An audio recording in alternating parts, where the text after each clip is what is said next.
Welcome, everybody, to NetApp On Air. My name is Nick Howell. Thank you so much for joining us today. We've been off for a couple of weeks. We're getting into springtime. Things are kicking into gear. We are rolling right into 2023. We've got a lot of stuff to talk about today. We've got a lot of stuff happening this summer that I wanted to go over with you. So I want to encourage you all to make sure you subscribe here on YouTube. Follow us on Twitch. Follow our LinkedIn channel over here. We're streaming everywhere now, but most importantly, come join our brand new, it's not brand new, we've been around for a couple of years, but Discord. Come hang out with us in our Discord community. You can find that over at discord.gg/NetApp, or just go to netappdiscord.com. You can find our nice landing page and a join button right there. That is where we've got thousands of people in there, NetApp experts, industry experts, and we've got, there's a couple hundred now, I think, NetApp staff from support, executive, technical marketing, product management, where you can interact directly with the experts here at NetApp. Ask all your questions, anything you need. Come join us, netappdiscord.com. For NetApp On Air here, we are live every Wednesday at 10 a.m. Pacific, 1 p.m. Eastern. So make sure you follow us on the channel of your choice, wherever we're streaming, wherever you would like to watch us. You can find us there. But we go live every week, unless we had a scheduling snafu like we have the last couple of weeks, or next week when it's converged. There's a lot of things going on right now that we're going to try and bring some dynamics to this show over the next few months. But thank you for joining us today. We're happy to have you here. I'm excited to have our guest today because it's something that I think doesn't get talked about enough. I think there's something to what we're going to talk about today that is most people don't take enough consideration for. A lot of people want to talk about storage design, and they want to talk about all kinds of stuff when it comes to how to interact with an OS, but are you securing all of that?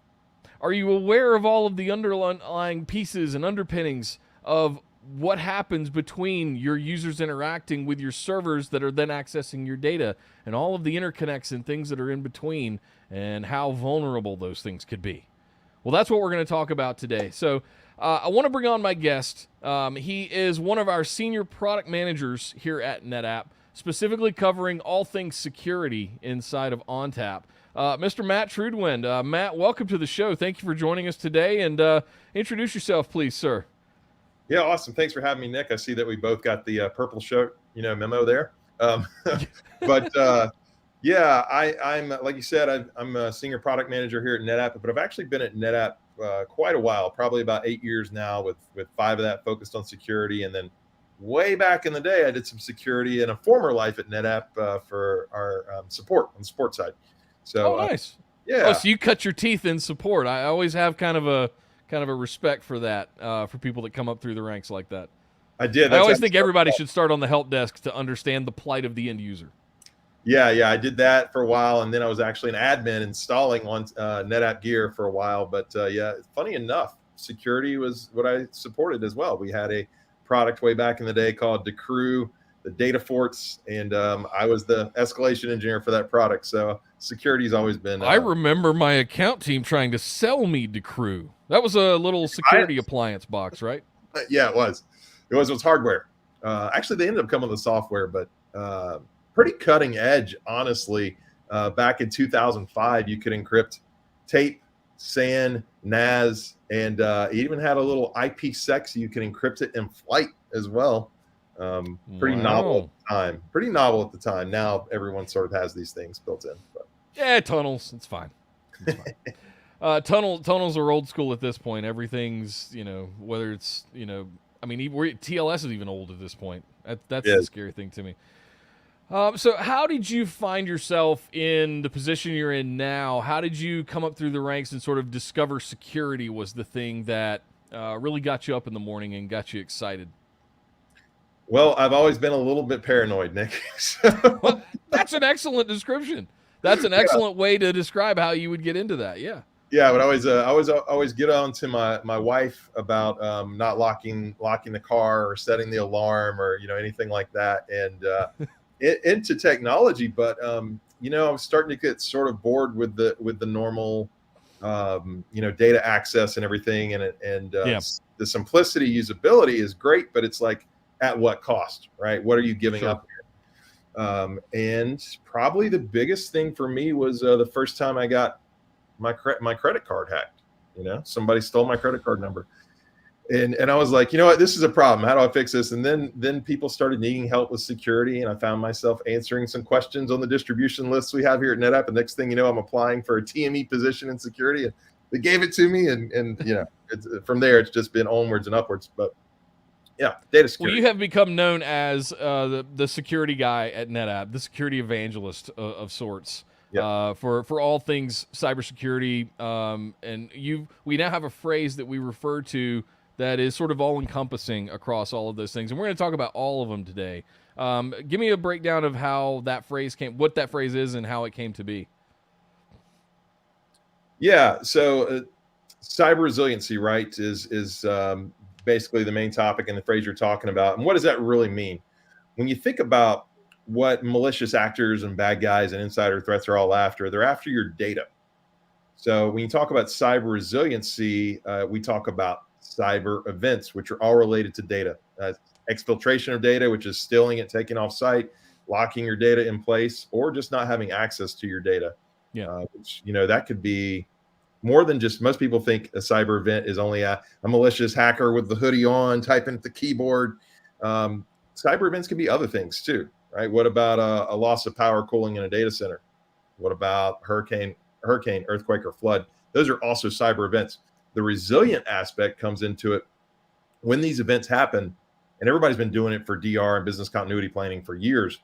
But when they happen, how resilient is your organization to continue servicing data to your customers, right? Yeah. And what they need. So that's sort of the underpinnings of it. You take that data protection aspect, which is DR, business continuity, replication, and then data security. And data security has many aspects.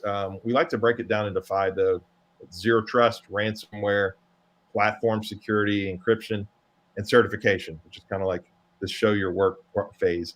Math problems, right? How did you get this answer? Show me your work. It's one thing to hear us say, yeah, we're great at security, but we have certifications to back it up, which is kind of exciting. Yeah. So if we want to step, I definitely want to step through each of those, because there's nuances to each of them, and there's use cases for each of them.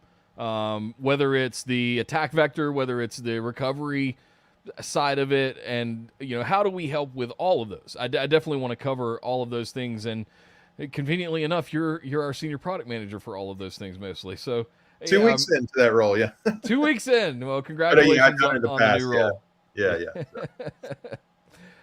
So we also have a demo we want to play of I believe it's a ransomware attack in progress, and how we prevent that, or recover from that, and prevent it from happening further. So stay tuned, guys. We're definitely going to be covering a lot of that stuff. There's a lot to go over today. So where's the best place to start? You rattled off 5 or 6 different layers of cyber resiliency there. Which one's the best one to start with? Like, where would you introduce someone that maybe they've been infrastructure focused, they haven't been security focused on things? Where would you normally start them out? Yeah, well, when it comes to, we'd probably start with zero trust, but let me back up a little bit and tell where NetApp sort of plays in this, because we realize that cyber resiliency is more than just your storage, right? You've got endpoints, you've got networks, servers, firewalls, but ultimately, like I said, the bad guys are trying to get at that data. So part of the message here is that you still need those things. We're not saying throw out your firewalls, throw out your Cisco ASA, your PICs. Let that work together with our solutions. And I think that ties in nicely to that first one of zero trust, because zero trust started out as a networking security architecture. Yeah. Let me roll you back. I know you've been around a long time, Nick, as well. So you probably remember or would understand this. Typically, it used to be you had the firewall, and you go into the corporate network, and everybody inside the corporate network was more trusted, right? You're trying to keep these outsiders out. So you get some level of access just by walking in the building and hooking into the line, right? Versus on the outside of the firewall. That's very perimeter oriented security, and it ignores things like insider threats. Yeah. Malicious. So once you're in, you're in. Yep. And so it's the old model, which is trust first, then verify. What zero trust says is we're never going to trust you no matter what. We're going to verify at every step. Doesn't matter if you're right beside the server, jacked into the network port next to the server port, or you're half a continent away. the same access controls are going to be applied linearly no matter what. And so it's really a paradigm shift that started with networking, but at NetApp, we're applying it to the data, right? So what does that really mean? It means features and technologies like multi-admin verification, something we introduced in ONTAP 9/11. The captain's missile key analogy, Yes. right?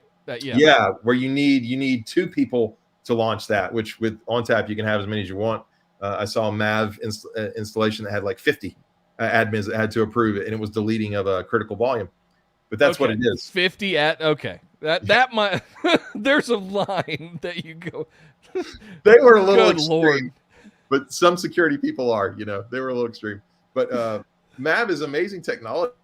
I get excited about it because it does protect those very disruptive operations like snapshot delete, which are your backups, volume delete, replication of cluster peering delete, all those things. And so MAV's very powerful for that. Maybe 2 other examples of zero trust in ONTAP is all your logs and auditing. That's so critical. People forget about that, but you need to log every action on the system and send it to a SIM. Most companies have either a SOC, Security Operations Center, or a Security and Information Event Management System, which is a SIM, and they correlate all these logs there where ONTAP logs everything, every action is logged, and so it can integrate with syslog. So that's pretty important. And the other one's multi-factor authentication, right? I mean, there's several, but those are the big ones to me. MFA, for anyone that doesn't know, I'm sure everybody knows now because it's much more popular, but whenever we log into something here at NetApp, right, I got my cell phone here, it sends me a prompt and I have to put in. And one of the cool things there is it used to just be, yes, that's me. Now you actually have to put in a number every time you log into something here, which is further security guys like it. No, so Microsoft uses that with ID as a service and Azure ID and things like that. There's definitely different variants and different tunables that are chosen by different organizations for various reasons. The fact that we have all of these options, I think, is the win. I think that for architects, for systems admins, for cloud architects to have all of this at their disposal, whether or not they use it is kind of a win in and of itself. Now, if they don't use any of it, like, just come on, guys. It's kind of there on a silver platter for you. I know our security has hardened tenfold I joined in 2011. So just in that amount of time, like, I've seen just leaps and bounds. Like you were just describing now, anytime we log into any of our websites or any of the VPNs or any of the Office stuff, it's username and password or email address, and then we get a 2FA, and then we have to do that almost every single thing we log into, right? Where do you get to the line of enough's enough? I know who this person is.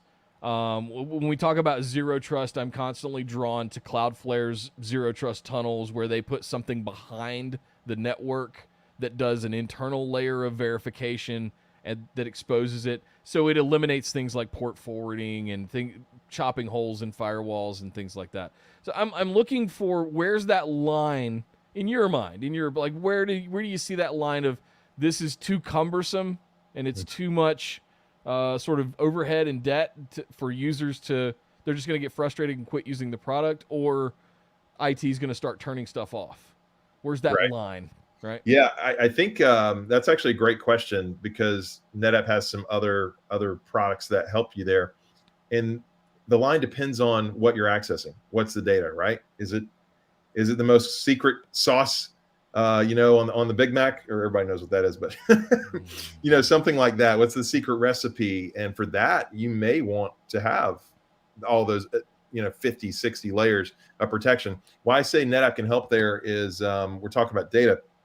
We have a product in the cloud called Cloud Data Sense that lets you look at all of your different data, but not just across NetApp storage. You can look at OneDrive, Office 365, just regular SMB or NFS file servers native to Linux or Windows. And it can tell you what that data contains. And don't spoil the Cloud Data Sense episode that's upcoming. No, don't worry. I'm going to have Ariel on here soon. He's He's in the Middle East, so it's a little difficult scheduling wise for a scheduled live show. But I'm working on that to get those guys on here. Yep. I am a rabid fan of the Cloud Data Sense product, and here's the best part, folks. As a little carrot teaser, you don't even have to have any NetApp storage. Exactly. It operates at the protocol level, so it works in the cloud. It does NFS. It does file, block, and object. Like it'll look across anything that you have, and even do deeper inspection into things like databases.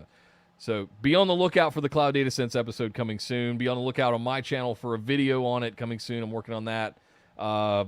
It's sorry if I'm fangirling a little bit. I'm a big fan of things. I cut my teeth in government contracting, financial. Now we call it FinServ, but just financial institutions and public health care. So security was always huge. Archival was always huge.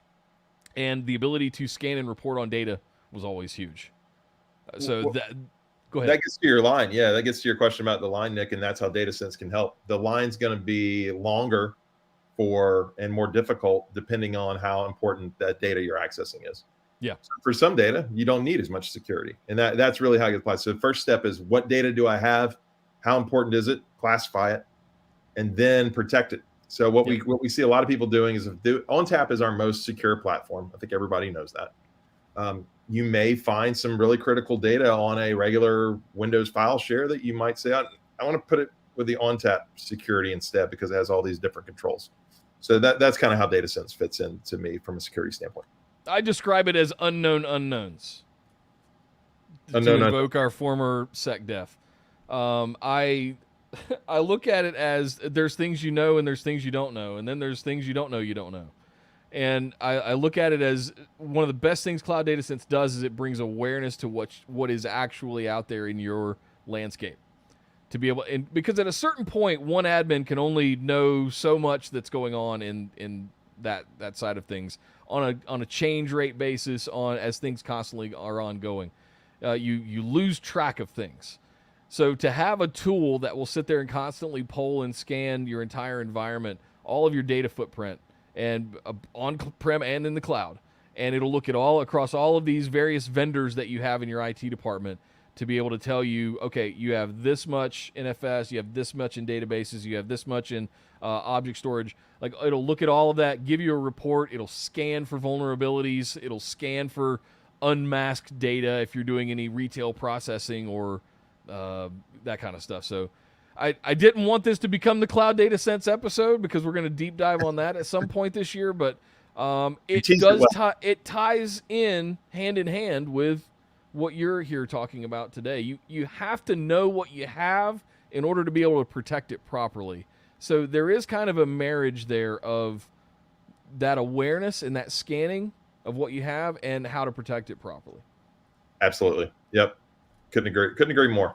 But that's basically zero trust, and I really high leveled it, but it applies not only to data for access, but also to how you administer your storage system. And so we have capabilities in both areas. I think people tend to lean more towards access. When I hear zero trust, I know I lean towards the access side of things when I think about zero trust, but I could see where it certainly trickles down into almost everything in a way of how it's not just access, but it's how you're protecting it as well. Who has access to those backups that you're protecting? Who has access to the copy that you're shipping off to the cloud for development?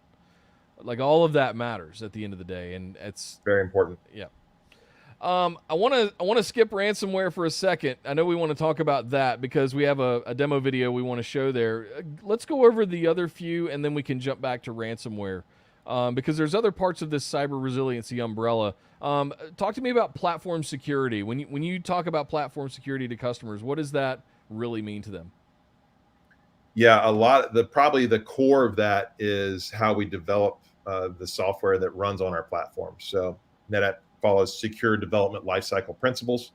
That means that we don't think about security during the QA stage. We literally think about security at step one during the design phase. So you eliminate a lot of security vulnerabilities that could potentially show up in software by doing that. All of our engineers go through training. And so that's one component of it. The other component of it, PSERT, Product Security Incident Response Team, let's be real. Every software vendor out there is going to have a vulnerability, a CVE, right? If you say, I can code without a CVE ever being created, and I also have some, oceanfront land in Wisconsin to say, like that's basically it, right? So you take those two, and that is the core underneath of a platform security is a great response team. We have security.netapp.com has advisories, and you can also see them on Active IQ. So, if you have a NetApp system, you can go right in and it'll tell you, hey, these CVEs were announced on here, and here's the fix, the patch form, and here's how you need to upgrade your system. It'll tell you that. It's great. If you've got it integrated, it'll also bring it all the way down to your system in System Manager, and it'll show you at the top of your dashboard that you have vulnerabilities, or you need. And if you click on you have active IQ warnings, and you go into it. And I'm not sure when this was introduced. My system's on 9.12 right now, so I know it's in 9.12 System Manager. Ironically, I don't think I see it in 9.11. So I'm wondering if this was something new that you guys added for 9.12 with that active IQ integration. Yeah, I think it is I don't remember it being in 9.11 either. So that was briefly while I was out of the product management space. Gotcha. but yeah, for those that don't know, I was here and then I left and I came back as an evangelist in between. But anyway, so absolutely. And that's sort of a key, right? Is knowing what you're vulnerable to. It's like Microsoft Patch Tuesday. Everybody used to talk about that too. That is critically important to apply those patches for vulnerabilities. But platform security is a little bit more than that, right? So that's just the underlayer. What else I would talk about is take ONTAP AFF, for example. Every time it boots up, it is checking to make sure that it is a validated, genuine ONTAP image at the hardware layer through the BIOS using something called UEFI Secure Boot, UEFI. And I should know, a universally extendable framework interface, I think. I don't know that I've ever even cared what that stood for, to be honest with you. Yeah, I understand the difference between that and like the old ACPI stuff, and like there's different things to deal with turning, having kernels and OSs interact with hardware directly or indirectly, right? Right, but the key is it's never been my real interest area to understand all the underpinnings of that low level. But what it matters for the customer is they can be assured that you haven't had someone put in here an image of ONTAP that they can get into and run underneath. You can't see, right? So that is huge. And then beyond that, is just how secure can the platform be from this kind of dives into encryption. But encryption standpoint, does it have the capabilities to encrypt in flight and at rest and do all those things? So that's kind of the core of those things, though. Nice. Yeah. Anything else from a platform standpoint, or you keep moving? I guess the only thing is we do the same thing every time we upgrade. So when we upgrade an image, we make sure as well it's a genuine ONTAP and hardening of the system. So we have these hardening guides. TR 4569 is the one for ONTAP. Yes, I know it because I helped write a lot of it. So if you want to really see how to ultimately harden the platform up to like DoD government standards, you can do that. But the cool thing is that we have REST API integration for Ansible, and I've written playbooks out there. So if you got Ansible in the environment, you can just go check out. I think I'm on the NetApp.io blog, and it'll tell you exactly how to fully harden your platform system with ONTAP using these Ansible REST APIs. Wow. Okay. So I was just talking with the Ansible team recently about how we could make a playbook that would apply all of the best practices that are in the hardening guide. Are you telling me that already exists? It does. It does. Yeah. All right. Learn something new. So now I know who to come to with any security related stuff. Now, I had a very particular financial services customer come to me asking that very thing. They want to adopt a secure by default, a hardened by default position.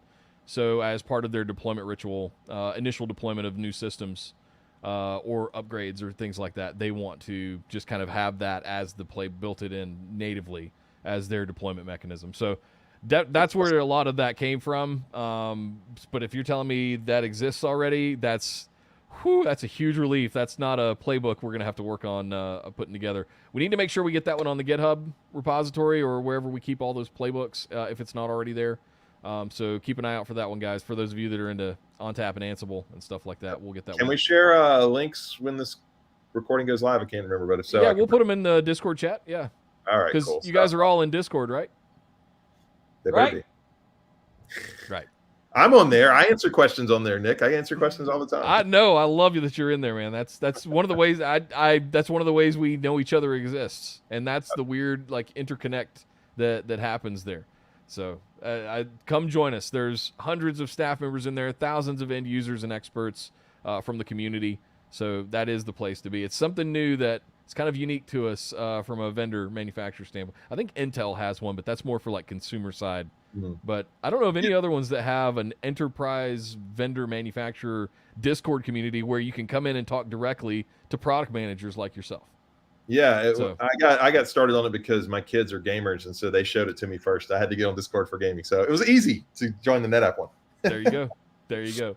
All right, working our way down the list. The next one is encryption.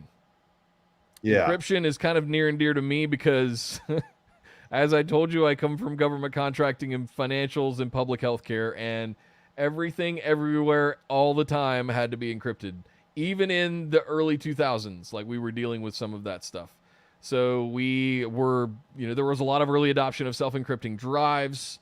The Decrew product, when it came around, was very enticing because of some of the centralization work that it brought to the table to take care of management of the encryption mechanisms and things like that across the entire. So I've been around encryption in one way, shape, or form probably since the late 90s. And it's something that's always been sort of a part of my vocabulary. What is the current state of encryption today, and what are we doing in ONTAP that really takes advantage of some of those best practices for modern encryption? Yeah. So when I like to talk about encryption, I like to talk about three variants of it. You've got your encryption for data at rest, data just sort of sitting there but not being actively used, and also data in transit. So we're very hybrid cloud here at NetApp. No matter where your data is at, if it's on-prem in a hyperscaler and a private cloud, and no matter what state, at rest, actively moving, we can encrypt it throughout the process, and that's part of our data-centric security, right? And then the last sort of angle around it is key management, because with encryption you have a lot of keys, so you need some way to manage those. What's unique about those three areas, though, is encryption at rest. You mentioned self-encrypting drives. Everybody's had that for a long time. We have that across all of our products, of course. But with ONTAP in particular, we also have the software encryption as well, right? And so what are the benefits of that? Why would you want that? Well, self-encrypting drives are usually more expensive, so you get some cost savings there. By the way, all of our encryption at rest in software is a $0 cost, so you don't have to worry about additional cost there. And the other sort of benefit is if you're super security focused and conscious, like that one customer that had 50 approvals for deleting a volume, you can actually apply 2 layers. So what you're trying to do with encryption at rest is if someone physically steals your equipment, you don't want them to be able to decode the data on there.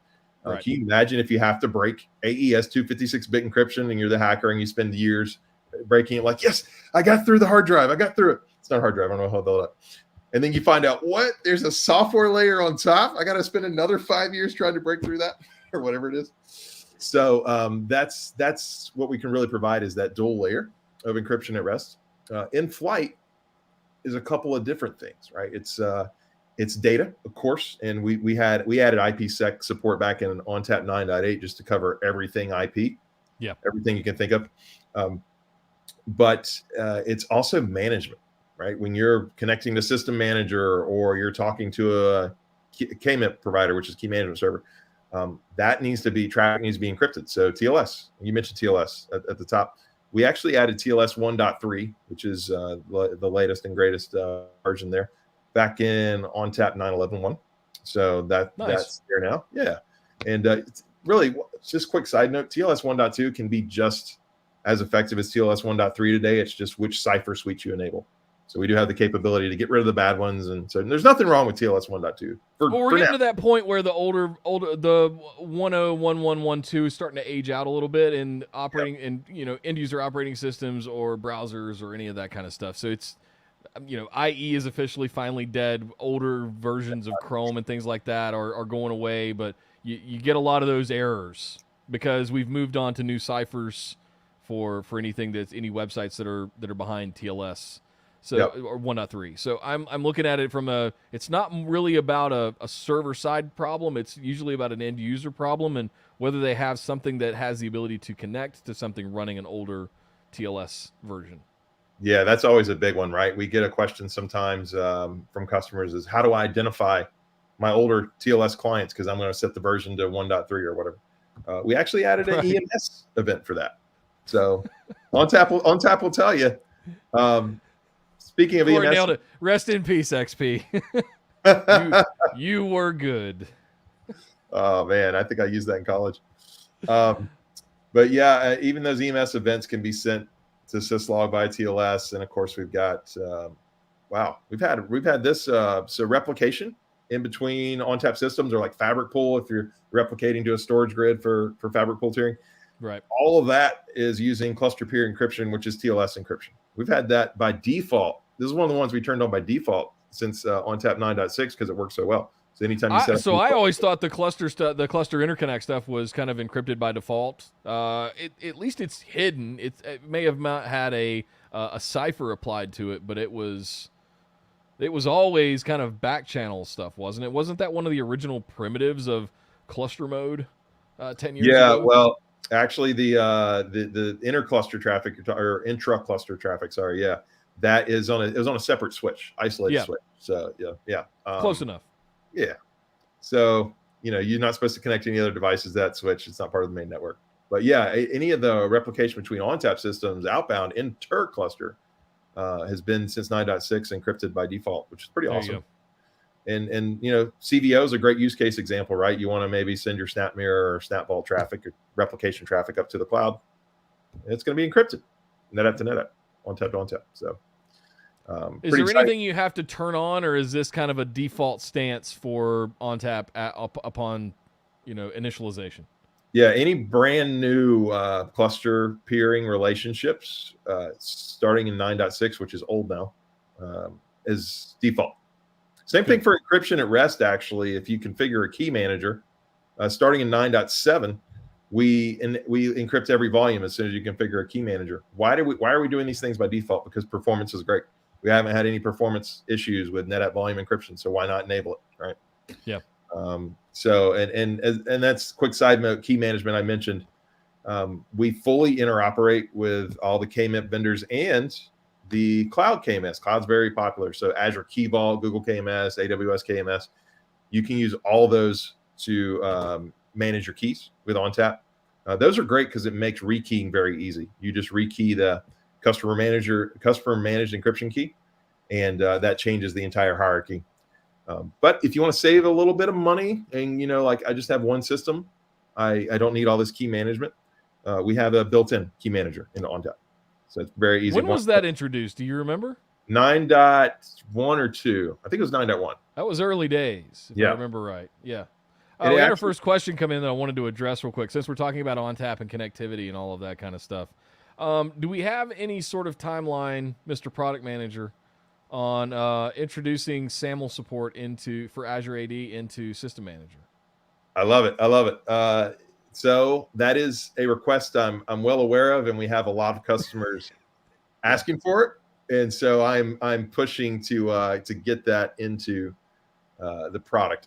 Unfortunately, I can't tell you an exact time, but I can tell you that as far as MFA integration goes, it was Cisco Duo that was slightly above that one, and that came in 9.12.1. We finally did add that one, and so this is the next one, right? So we're looking to get this sooner than later, but I can't give you an exact time yet.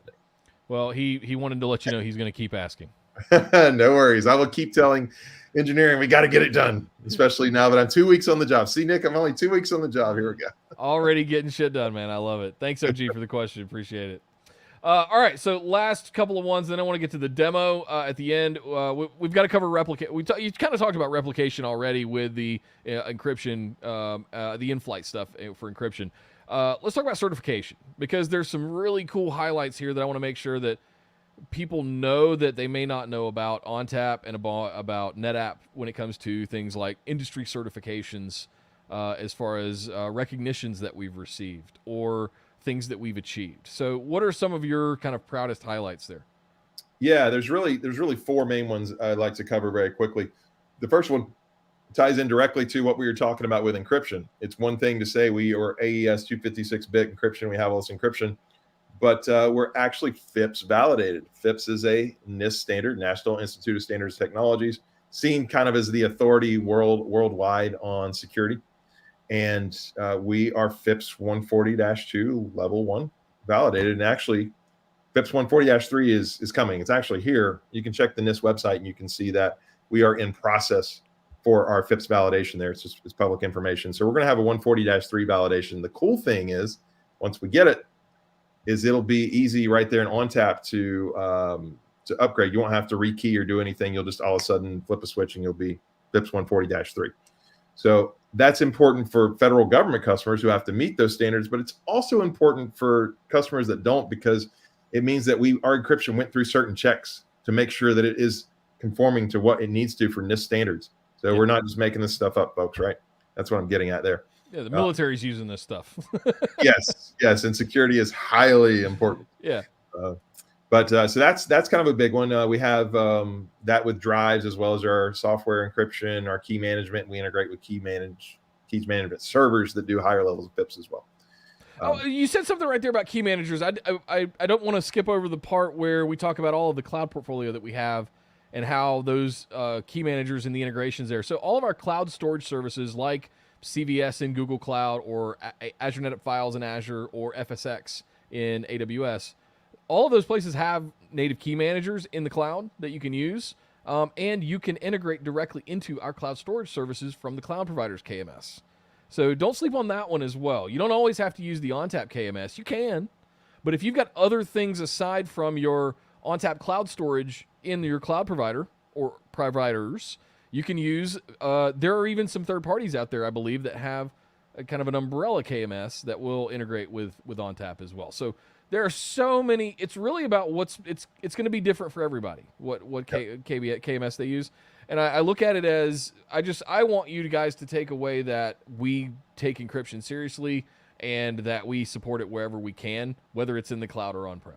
And one of the neat things there, Nick, what I'd like to add real quick is you can actually use that cloud key manager against your on-prem systems. So ONTAP AFF will let its keys be managed by the cloud key manager. But people think about that. It's not just CVO or CVS, but you can on-prem use it too. It's pretty cool. Absolutely. That's awesome. Yeah. Back to certifications. So right. at the end, the one that I'm most proud of personally is that at the end of 2021, we received a certification, and it was from the NSA. I don't remember exactly what it was. Give me an idea of what that entailed. How did we achieve that, and what it should mean to somebody that's buying and managing NetApp arrays? Yeah, that makes a lot of sense. That's actually the commercial solutions for classified one. It was sort of built on, there's a couple other certifications, common criteria, which everybody has. We've had that since 7 mode days. And then Department of Defense's approved product list, the DoD and APL. We'd already been through that, which requires STIGs, things like that. People in the federal space are very familiar with applying the STIG. There's an ONTAP STIG. But we looked at those things, and while they're great, like most of our competitors don't have even the DoD and APL, we said we need to take this to the next level. And so commercial solutions for classified essentially says that the NSA can host, National Security Agency of the United States, can host secret or top secret data on ONTAP storage. That's pretty secure. What that really means is that if it's good enough for the NSA to host their top secret data, I mean, what else kind of rubber stamp do you need? Why do we get that? Actually, I already talked about it earlier in the session, that 2 layers of encryption at rest are key, not just at the hard drive layer, but also the software. We're one of the only vendors that has that. So it was quite a process. It probably took us about 2 years to get the initial one. We did actually update it recently. Once you get it, it's a little easier to update. And so there was an update on that, I think, just earlier this year, maybe in January, for a newer ONTAP version. So that's great, right? That speaks volumes. The NSA says it's good enough. How good can it be for you? Right. Yeah, I was going to say it doesn't get much more classified, certified, approved, secure than that. Yeah.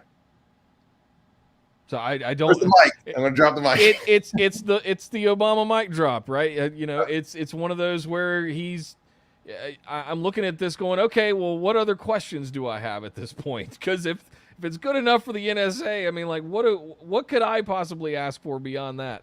Right. From a security, from a hardening perspective, there's certainly features and things we can ask for. There's always features, but yeah, There's always features requests, but from a hardening standpoint, like you're just not going to get much better.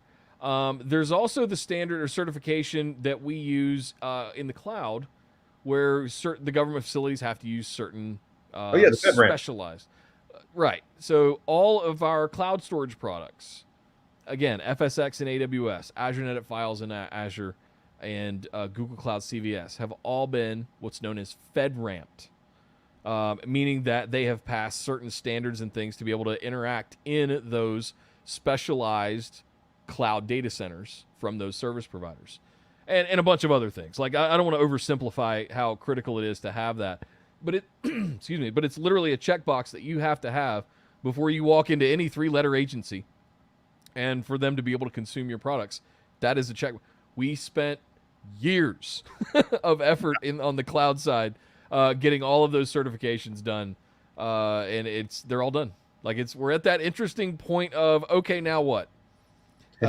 We built all the things, we got them all certified, we did all the tests, we passed everything, we can run SAP and HANA in the cloud, for goodness sakes. So now we're looking at what the next phase of stuff is for cloud, but certifications has been a big part of that. So yeah, they're key. Yeah. All right. So to close things out here, I wanted to focus in on ransomware, because that's the one that everybody talks about the most. That's what you hear about. I think it's the one that has the most fallout, most visible fallout, especially in recent years. And it has the most people or things that I hear about when. Actually, how do I want to phrase that? I think there are more attacks and payouts and bounties that we don't hear about than the ones that we actually do. Guys, this is an everyday, all-day thing that is going on. The customers don't want to talk about it. They have to. If they've been attacked, organizations, companies don't want to mention it, not customers. Because it puts them on the hook and accountable for, are they doing their backups right? All the good old IT 101 things you should be doing your own auditing, all of that stuff. Yeah, you know what's funny about that, Nick, is I was presenting at Insight 2019. Last time we had it in person. It's going back 2023, though. I'm sure you talked about that. Yeah. I'm pumped. But I said in my ransomware presentation, I was like, I think we did a future section. I think the attackers are going to start going after the backups. That's what we're going to start seeing. Literally, what happened in 2020 and just ballooned since then. So that was my Nostradamus moment, I guess. So from ransomware perspective, I know we've got a demo video that we want to show of an actual attack happening and how we make things, we prevent that from happening and help recover from it in the event that it does happen to you. Is there anything else you'd like to use to set that up? Yeah. Aside from Richard saying that this is relevant to me and it gives me a headache. Yeah. That is security. Yeah, it can give headaches. That's where NetApp can help make it more simple in a lot of ways. That's what we try to do. Certainly, as the PM, usability is part of that for me. But let me tee it up a little bit with the way I look at ransomware. Is the largest cost is typically downtime, the recovery time to get back up online. When you can't service your business or your customers. So ideally, you detect it early and prevent the spread, right? And if you can do that, you're going to save yourself a lot of time and headache. We have a lot of solutions in that bucket. Worst case scenario, if you do have to recover, even if you experience a full encryption event, then the key is rapid recovery. And again, we have a lot of capabilities there. What I would highlight that's not in the demo, and we'll talk about what's in the demo during the demo, is cloud storage workload security, aka it used to be known as Cloud Insights or Cloud Secure, but now it's storage workload security. It has the ability to detect user behavioral analytics and a user doing, like, say, open up 1,000 files all at once on a Friday night at 8 o'clock, something they don't normally do, even though they had permission. It can flag that alert, take an automatic snapshot as soon as it detects it, and it can also go ahead and block. Hope you guys did not lose me there. Uh-oh. I think my internet connection just dropped. I think we might have lost Nick. Okay, cool. I wasn't sure if it was me or not. So yeah, I'll keep going. So basically it can block that user and prevent that user from continuing to do the damage. So that's cloud storage workload security is very powerful for that, and is a layer of detection defense. So. Gotcha. All right, well, let's get the demo up on. Let's. I'm going to burn some sage real quick for the internet gods. I think StreamYard might have just had a little glitch there that caused it, because my stuff's fine. I think you're fine, but I'm going to pull it up on stream here. This is a video, guys, but we're going to color commentary through it. We might start and stop it. This video is also available over on NetApp TV as well. You can go watch this anytime you want. But this is a live demo, basically. Not a live demo, but it's a demo. We can't do this live. We can't I guess I've got a system over here, Matt. You want to just throw some ransomware on it? And Yeah, the problem is how long it takes to encrypt. So that's why we have to do this. Is ransomware does take hours to actually encrypt the data, so we have to speed it a little bit. Yeah. But yeah. All right, so take it away, sir. The share is up on the screen. Let me remove the little bug here at the top of the screen real quick so that we don't have to deal with that. There we go. Okay, I'm going to start it. This will be here for just a second, and then should go away. Yeah. So set this up for us. What are we going to be looking at here? What's the motions that we're going through? Yeah, so this is autonomous ransomware protection and tamper-proof snapshots is what we're highlighting. And what you see right here is Blue XP. You can have Blue XP as a single control plane. I don't know, have you had Blue XP session on here yet? We did. We have Chuck Foley. So guys, if you want to know more about Blue XP, there is a video here in the playlist. Yeah, so I just pause it here real quick. So with autonomous ransomware protection, what that does is it actually is built into ONTAP, and it's a little different than what I was talking about with storage workload security, in that it's not looking at user behavior. It's looking more at the entire volume. So you're going to set up at volumes. Why does that matter? A lot of times hackers will try to hack 10, 11 different accounts and attempt to encrypt slowly to go undetected. So that's where autonomous ransomware protection is really targeted at, and also dark sites. If you're in a dark site, you can't connect up to a cloud SaaS like we have storage workload security.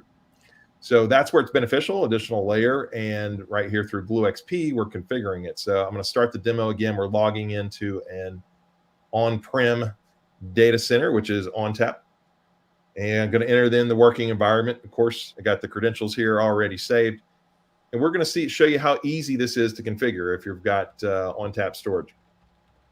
This looks like System Manager. It's the advanced view, Blue XP, so it is tied into System Manager. But you can see it's still Blue XP up at the top. You're still in that interface. Can access everything from there.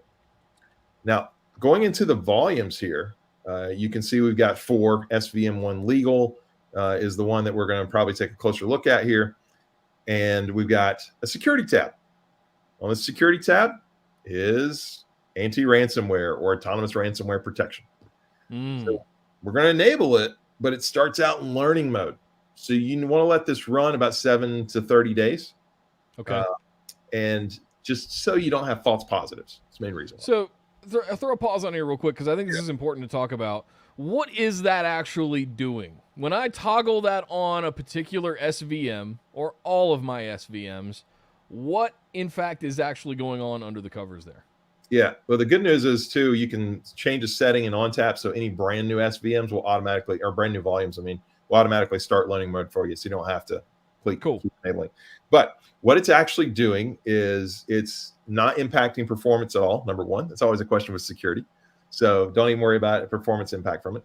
But number two is it's looking at all the file extensions that typically get created, as well as how the data is getting written.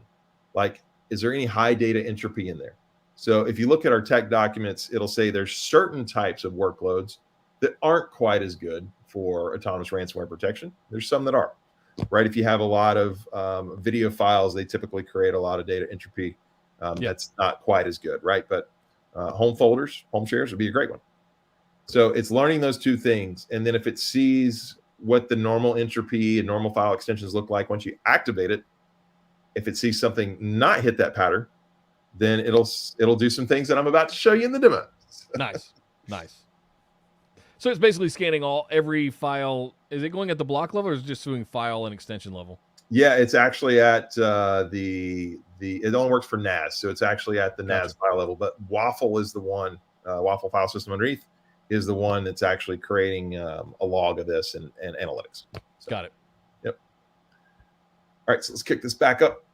So now that this one's in learning mode, like I said, you should let it But I'm going to switch over to another volume, SVM1 Marketing. And this one, it's already been running, right, for like 30 days. So we're going to switch it to active mode here in just a minute. First, I'm going to show you, though, what we have. So if we log into this marketing folder, see the types of files we have on here are what you'd normally expect. Some docx, Word docs, some PDFs. I think there's also like some decom files in there. Yeah, if I zoom in here and you can see it a little better. So just normal file share workload stuff. Sure. Now we're going to switch it into active mode. That's to give you a baseline, right, before I kick off the bad stuff. There's also a lot of heuristics and workload characteristics here. So once you've had it running for a while, you can see some of that. And if it changes, you can take a look at it. It's more for the nerdy geek type mobs if you want to look at that. You don't have to, though, to run this. This is my ransomware. So it's a script. It's not actual ransomware, but it's encrypting files. You can see it's going through and encrypting the files here. It would take forever. I think this is like a 50 gig drive, right? So I sped it up here for demo purposes. And if we look back at our file share, remember we just looked at this, Nick. Check out these file extensions now. Oh. They've all changed. Where's my files? You go into a folder. All the folders, subfolders are also encrypted. So there's the ransomware I threw on there. Just a little magic. Check it out here, though. Let me pause the video right here. We have an alert in System Manager. By the way, this alert also could be sent through EMS, ActiveIQ Unified Manager, ActiveIQ, basically all the things. Even if you are using storage workload security, aka Cloud Secure, it would also show up there as well, which is actually great because if you see encryption at the user level and at the volume level with autonomous ransomware protection, you know that they're really going after you, right? So you have that. It's not a false positive. You need to do something. So it's cool that it integrates basically with all of our other products and messaging. Now, does support get a ping on this similar to a hard drive failing or a power supply or controller going offline or something like that? Or is it just, are you reliant on your own local EMS? So support doesn't get it. However, we do offer service through professional services where they will monitor your environment 24/7, 365 if you want. And they'll do that. Yeah, okay. Yeah. So, but not support today. All the support will, when you open a case with them, they know how to help with this, and they have full access if you have ActiveIQ and ASIP turned on to help you through that. Got it. All right, so let's start it back up and let's see what file type. Yeah, it picked up the locked extension, LCKD, right? We're not surprised. But that's cool that it even shows you the extension type. You could mark it as a false positive, and it won't flag on that anymore if you wanted. But in this case, we know it's real ransomware, right? Is there an example you can cite of that actually happening? Like, what's an example that would often false positive in that respect? Yeah, somebody you ran it 30 days, and it happened to be on the month where there was 31 days, and they ran some sort of end of month job that created a bunch of files with a different extension that was never seen before on the 31st day. You probably see that, and then you're like, oh, I should have let it run one day longer. No worries, just click. This is expected behavior, and you won't get an alert moving forward. Got it. Yep. Got it. That's a good pause point. You can see the backup here, anti-ransomware backup. That was automatically created by ARP. We've got some other snapshots there. We're looking at snapshot copy. Then we'll start the demo back up here. But that was already there, but the anti-ransomware snapshot's new as soon as it detected that behavior. Now, what I'm going to show here is I'm actually going to try to delete the snapshots. I'm going to pretend I'm a bad guy that has access. Let's go ahead and delete them. We really want to ruin this admin's day. So let's get rid of this. What? It didn't go through. Why? What's going on here? If you see it, I'm going to highlight it here. It says illegal operation on the snapshot lock by SnapLock. That's tamper-proof snapshots in action. That's something we introduced in 9.12.1. It relies on SnapLock technology, and it will not let you delete any snapshot backups that doesn't have the retention period expired. So it's pretty cool. That's slick. I like that. I like that. We're going to try to restore here. We're going to restore the entire volume. Now, I think it's like 50 gig. If it's 100 terabyte volume, it will restore at the same speed. I'm not speeding this part up, right? It's just moving. It's moving pointers. Yep, just the pointers. You can fast recovery like that, right? Now let's take a look at our volume. We got some normal files back there. However, I do see, look, there's 3 lock files at the top. Why is that? Well, we restored from when it took the snapshot. It had to see some activity, right? So we got 3 files that are still encrypted. Don't worry. I'm going to go ahead and take care of restoring those as well. Show you how easy it is. But the rest of the volume completely restored. So 3 files, no big deal. Just to remind you here, though, the tamper-proof snapshots and how they work, we're going to get our backups from those files in the 2140 snapshot. But I'm going to try to delete it here one more time, just to reconfirm for you that even selecting an individual snapshot gives me the same thing, right? It's protected by SnapLock. And that's where those 3 files we need to recover are at. They're right in there. So SnapLock compliance mode used to do this. What's different about tamper-proof snapshots is you can now do it on primary volume. You don't have to vault it to a SnapLock volume, right, which means you can do things like flex clones. So it makes it a lot easier for restore. Pretty cool. Clone a backup, pull the files out you need, delete the clone. Exactly. So we're going into or just go to the .snapshot directory. Yeah. Yep, that's what we're doing for those. We're going to go through that utility snapshot folder. Still right there. A lot of people forget that. Again, those are the 3 files. So if I go into that, and the snapshot we're targeting was 2140. Let's take a look. Going into 2140, and there's our 3 files. Right, you can see them right at the top. Copy paste. Yep. So I'm going to bring them in. Just so it's easier to see for the demo, I brought them here right to the local machine first. And they're going to copy over. The local machine said, yeah, these files might harm your computer, but we know it's safe. In this case. Windows firewall. Exactly. Got to love that. And now going back to the actual root folder of the share, we're going to copy these right back in. And you'll see them line up nicely. Just easy, quick move. All right, let's scroll back up to the top here, and we see that the 3 files are there along with the lock files, but you can see each one's been restored. So I'm just going to remove the lock files to the trash, and then everything at that point will be completely recovered. So what did I just do in this demo? I infected the system with ransomware. Autonomous ransomware protection allowed me to recover most of the way. Tamper-proof snapshots kept the bad guys from deleting my backups, and I recovered the last of the files from a tamper-proof snapshot.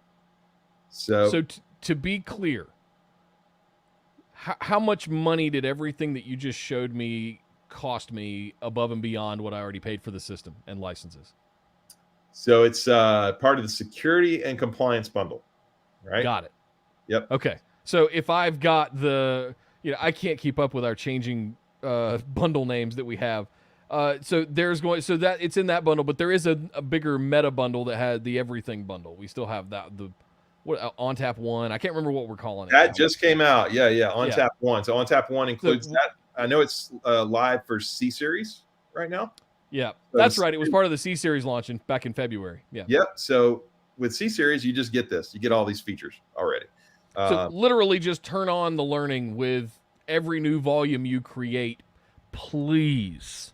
Yeah. Please just turn that on. At least that way you'll get alerts. And at least that way it'll trigger snapshots in the event that it does detect something that it's learned. And at least you have some level of recourse. What you do from that point is kind of dependent on the recovery things that you have at your disposal. But at least at that point you have awareness of what's going on before further infection and encryption takes place. There's no reason not to turn that on. There's so much horsepower in these storage systems. There's no reason not to turn it on by default on every volume and let it learn. That's where I get frustrated because you have so much at your disposal if you would click a toggle. We'll have to, Nick. I can't do complete spoilers, but as a product manager, we are aware of some of those challenges. Stay tuned to see what things we might do in the future to help. That's all I can say right now. But stay tuned. That's all I can say. My good friend Glenn used to say, "Watch that space" all the time. Yeah, there you go. Well, Matt, this has been fantastic. Thank you for the quick demo here to really put a bow on all of this. I think we could spend an hour talking about each of those things that we went over today, but having it in the greater context of cyber resiliency, I think is really smart because it is bigger than any one of them. The sum of them is bigger than the parts, right? Any one of the parts. Absolutely. So don't ignore the data layer. Everybody thinks about security at network and endpoints. Yes. But there's a lot you need to do with the data layer. And what if they get through those other layers? Well, that's where NetApp can help, right? Are you doing an OSI model reference here, Matt? Actually, I didn't mean to, but it did come off that way, didn't it? You did. Yes, I you love need it. security at every layer, and NetApp's the Right. data-centric security authority. So there you go. There's so much focus today on endpoint protection, and I feel like for the last decade it's been about endpoint protection because we had cracked most of the perimeter and server side stuff. But I think as if we layer 7, right? As we work our way down from endpoints into the data link layer and the physical layer, much less the transport layers, like Right. you're going to see these different things come in. So I look at ONTAP and what we're doing with all of these different pieces, the demo that you just showed. Literally, I can remember when we would have to install either self-encrypting drives or something like that. Now we click a toggle. Yeah. You click a toggle in a GUI. Makes it easy. That's it.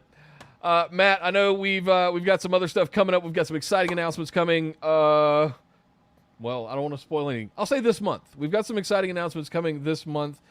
So we're going to have to have you back at some point to be able to give us some updates on things. I hope you'll continue to hang out in Discord. We love having you in there. And I know the users do as well. Anytime OG wants to ask you a question about CVEs. So. Absolutely. Bring them on. I love you, OG. Thank you, man. But Matt, thank you very much for being here today. Really appreciate it. I've got some final closing thoughts. So until then, we'll see you hanging around in Discord. All right. Thanks for having me, Nick. Take care. Thanks, Matt. All right, guys. That was Matt Trudewind, Senior Product Manager for all things ONTAP Security here at NetApp. Make sure you subscribe and follow us on all the socials. You guys know how to do that stuff now. But most importantly, head over and get into our Discord community. That is where a lot of things going forward that are community based and kind of technically based we're going to make that the hub of our wheel. So head over there. You can go to netappdiscord.com. Thank you for the banner on the screen there. Or you can just go straight to discord.gg/netapp if you're Discord savvy and you know what you're doing. The other thing make sure you come to each of these lives. And Matt said it. I was saving it for the end, but yes, Insight is back in person this year, folks. Finally, we are back to in person. You can find the dates if you go to insight.netapp.com. You can find the dates over there for when registration is going to be announced as well. We're going to have that opening up soon, TM soon. We're going to have lots of great sessions. We're going to have lots of people doing presentations and breakouts. And we're going to have some activities going on in Discord. So I'm going to be reminding you throughout the year, every week here on the show, make sure you get in Discord. Make sure you get in Discord. Because even if you can't make it to Vegas later in the year for the in-person event, we're going to be doing lots of fun stuff virtually over in Discord. We're going to have some presentations, some giveaways, some all kinds of good stuff. So netappdiscord.com, make sure you get in there. Oh, Charles, thank you very much. Just took care of it for me. Look at that. Registration in late June, and the event itself is October 23rd through the 25th. Thank you very much for that, Charles. And yes, we will see you in Vegas. Charles and I both live in Vegas, so we will definitely see you in our hometown. That's it for me today, folks. Go upgrade your ONTAP. If you're not on 9.12 yet, you should be. And I can tell you that the difference between 9.11 and 9.12, I have a FAS 2650 and I have a C250. And the differences between 9.11 and 9.12 are that big of a deal. So go upgrade your ONTAP. I know the product managers will love you for it. And if you have reasons that you can't or won't, they'd love to hear from you. Again, get in the Discord and let them know. They hang out in there. But until we're going to be off next week, we've got our sales kickoff event happening right here in Vegas next week. So I'm going to try and find some fun stuff to do at the event that maybe we'll live stream out to the channels. But we'll be back the following week for some more storage portfolio updates. But until then, we'll see you guys next time.